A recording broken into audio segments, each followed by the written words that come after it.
The victim is called Sir Carmichael Clark, one of the best throat specialists in London. The body was still warm when we found it. If we'd been warned earlier, we definitely could have saved him. It appears that the murderer made a mistake when he wrote his letter. A mistake?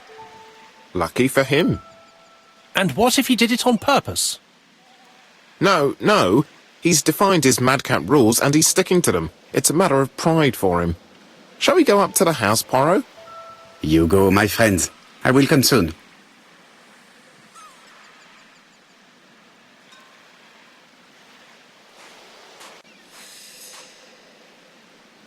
Jap has emptied the victim's pockets and has laid out their contents on this piece of wax cloth.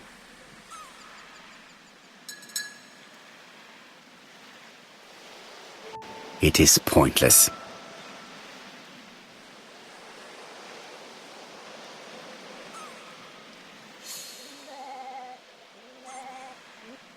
An oriental dragon. It's an old piece, much older than the pocket watch on which it was fastened.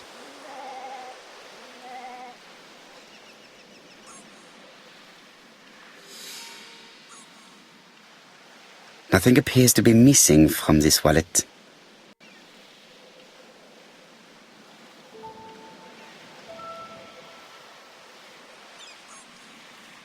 A signet ring, very probably with the Clark family's coat of arms.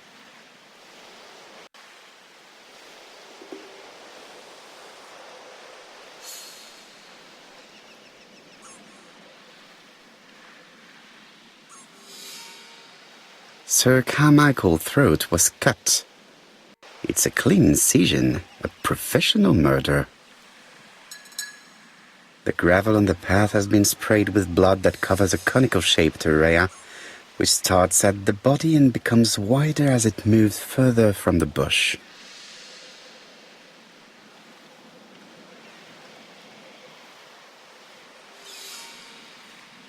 An ABC guide, the murderer's customary signature, covered in blood this time.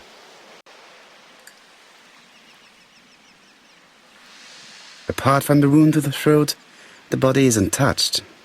No cuts, no bruises.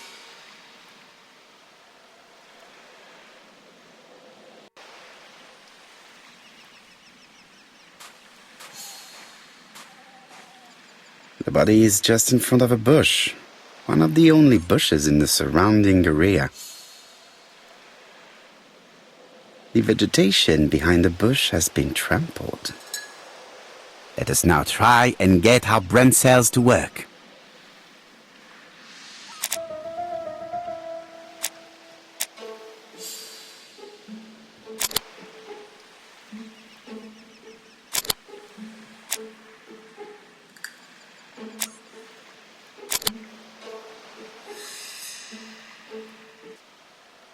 Sir Carmichael had his back to the bush when the killer cut the throat from behind. A fatal blow that sprayed blood over a range of more than 1 meter. Let us now try and get our brain cells to work.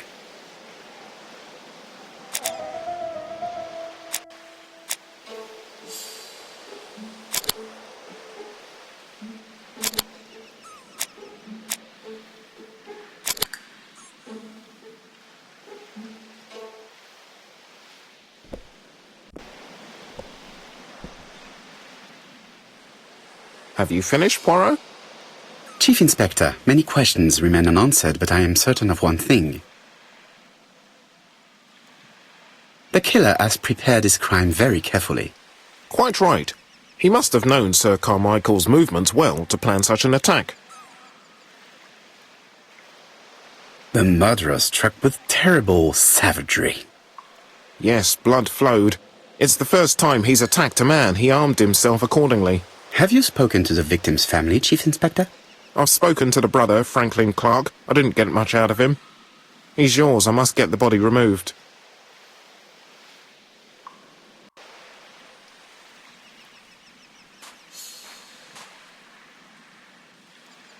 This place is very calming.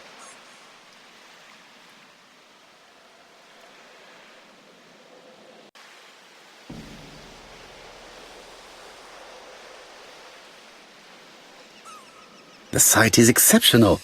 It is easy to imagine that Sir Carmichael used to enjoy stopping here every evening.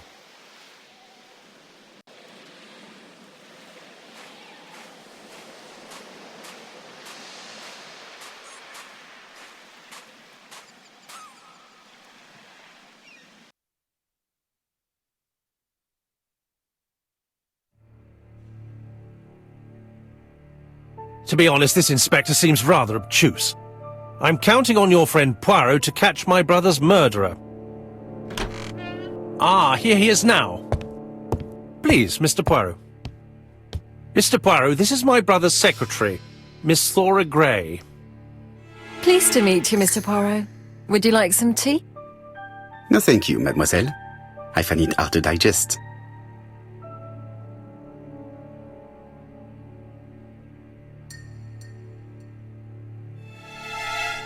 There is something very viril about him.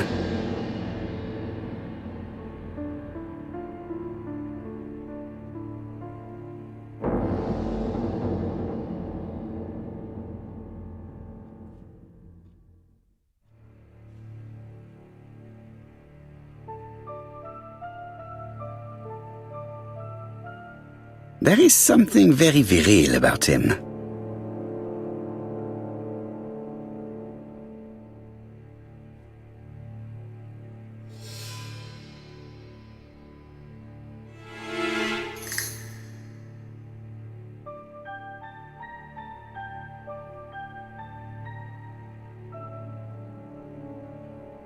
There is something very viril about him.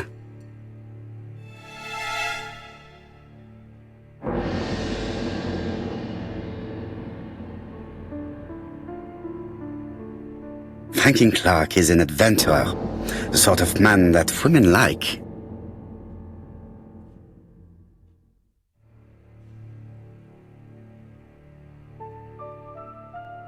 There is something elegant about her.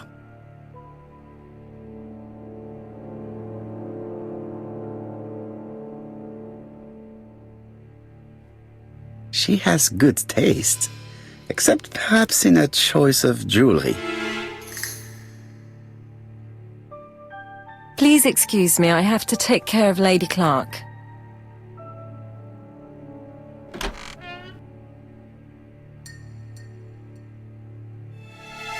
My brother's wife is gravely ill.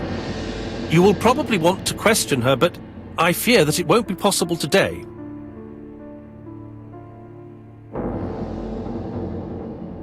Of course, I understand. Someone set a trap for your brother. Who was familiar with his habits? Everybody knew he took his evening walk at 8:30, and that he always followed the same path. Everybody, including Miss Gray? What are you insinuating? Thor would never. I mean, Miss Gray is above all suspicion. You're quite wrong, I'm absolutely certain. What were you doing last night? After dinner, I went to my bedroom. At 11 in the evening, the telephone rang. It was the police. I went to look for my brother. Was it your favorite novel? The Railway Children by Edith Nesbit. I know it's a children's book, but it's enthralling. So it was you who found the body? Yes, along with the gardener. Have you seen any strangers around the house recently? No. As far as I know, nobody has been near the house.